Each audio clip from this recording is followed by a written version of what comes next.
Hello, America. As we all know, nurses are a different breed of human being.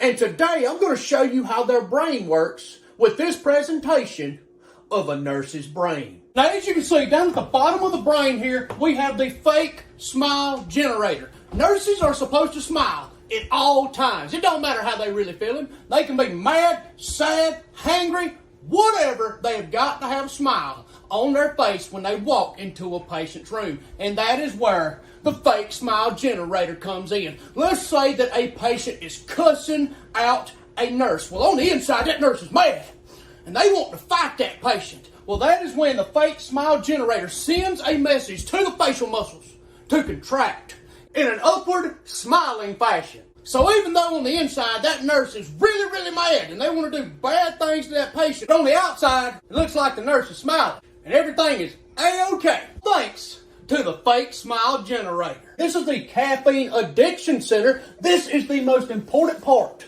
of the nurse's brain, because you see, if the caffeine addiction center does not get the adequate amount of caffeine, the whole brain shuts down and the nurse is a lifeless slug. Now, as you can see here at the front of the nurse's brain is something called the BS detector. You see, patients have lied to nurses so much and fed them so much BS that the nurse's brain has developed a region to detect the BS. Now up here we got the frequent flyer database. This is where all the information of the frequent flyers is held. Their names, their medical information, what they've been admitted for the last 15 times in the last 3 months. And it's all held right there. Now here we have the vein locator. The vein locator is the reason why all nurses can locate a good vein on a person from 50 yards away. Now here we have the hospital protocol storage center. This is where the brain stores all the protocols, because we all know that nurses can't properly take care of a patient without protocols. Now here we got the charting center. Now the charting center is not the biggest part of the nurse's brain, but it is the most used.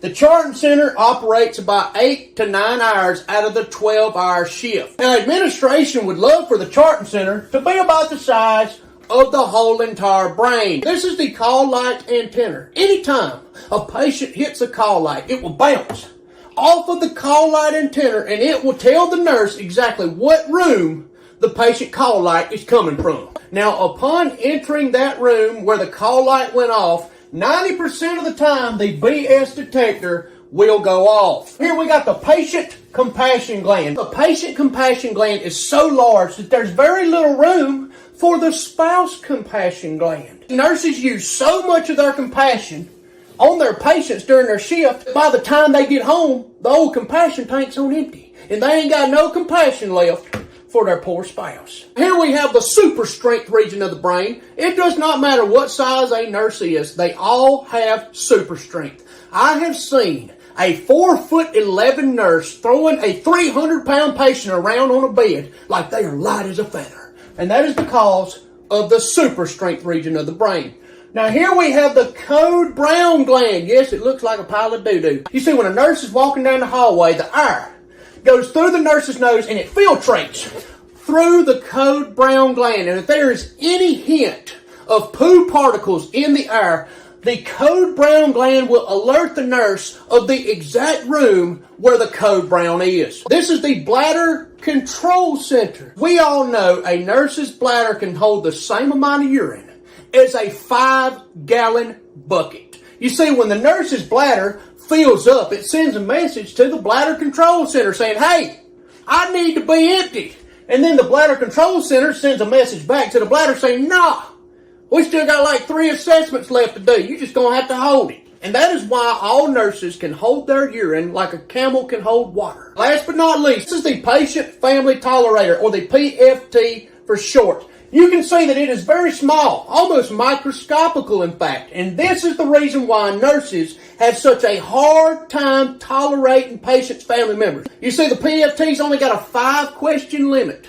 Once the patient's family member has asked 5 questions, the old PFT overloads and it sends the nurse into convulsions. And that, ladies and gentlemen, is my presentation of the nurse's brain. I hope you enjoyed it. God bless y'all. I love you.